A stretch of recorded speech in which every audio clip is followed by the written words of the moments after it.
Embrace the power of knowledge at Sanskriti University. Ranked first in most promising university in engineering and management in India. Visit www.sanskriti.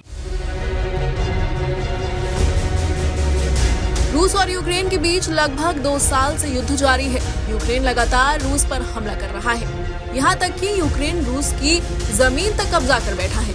वहीं अब Ukraine ने रूस के अंदर इतना भयानक हमला किया है कि भूकंप भी आ गया। करीब 6 किलोमीटर तक आग फैल गई। आसपास के लोगों को इलाके से भागना पड़ा।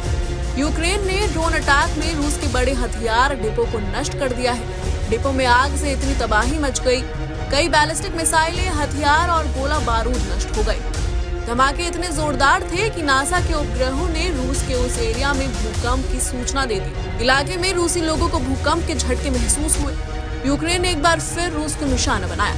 यूक्रेनी हमलों के वीडियो सोशल मीडिया पर भी सामने आए हैं। यूक्रेन ने बुधवार को पश्चिमी रूस में टोरोपेट शहर में रूस के हथियार डिपो पर ड्रोन से हमला किया। हमला इतना भयानक था कि आग की लपटें 6 किलोमीटर तक फैल गई। यूक्रेन ने इस हमले से एक बार फिर साबित कर दिया है कि वो रूस में घुसकर उसकी धरती को भी हिला सकता है। कुछ महीने पहले यूक्रेन ने रूस के कुर्स्क शहर में कई किलोमीटर तक कब्जा कर लिया था। कुर्स्क शहर में भी यूक्रेनी लड़ाकों के आगे रूसी सेना संघर्ष करती नजर आई। शस्त्रागार को निशाना बनाकर किए गए यूक्रेनी ड्रोन हमले के कारण इलाके में 6 किलोमीटर तक आग फैल गई, जिसके कारण पश्चिमी रूस में आंशिक रूप से लोगों को खाली कराना पड़ा। अमेरिकी अंतरिक्ष एजेंसी नासा के उपग्रहों ने भी यूक्रेनी हमलों के बाद रूस के इस इलाके में भूकंप की रिपोर्ट दी। शुरुआती घंटों में एरिया पर लगभग 14 वर्ग किलोमीटर के क्षेत्र में भूकंप महसूस हुआ। भूकंप निगरानी स्टेशनों ने भी रिपोर्ट किया कि क्षेत्र में एक छोटा भूकंप महसूस किया है। जानकारी के मुताबिक बुधवार को मॉस्को से उत्तर पश्चिम में 400 किलोमीटर दूर टोरोपेट शहर के पास एक बड़े शस्त्रागार को निशाना बनाया गया। मीडिया रिपोर्ट में बताया गया है कि यूक्रेन के ड्रोन अटैक के बाद रूस का शस्त्रागार पूरी तरह से तबाह हो गया। वहीं रखे बैलिस्टिक मिसाइलें, गोला बारूद समेत कई हथियार नष्ट हो गए। कई किलोमीटर सिर्फ आग ही आग नजर आ रही थी।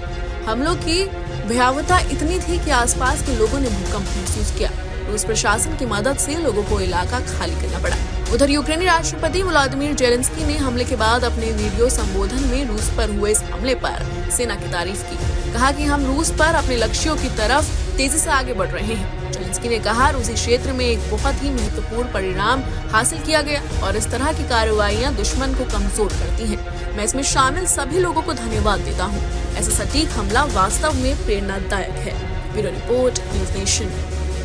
Embrace the power of knowledge at Sanskriti University. Ranked first in most promising university in engineering and management in India. Visit www.sanskriti. Nation अब व्हाट्सएप पर खबरों के ताजा अपडेट के लिए न्यूज नेशन के इस QR कोड को स्कैन करें।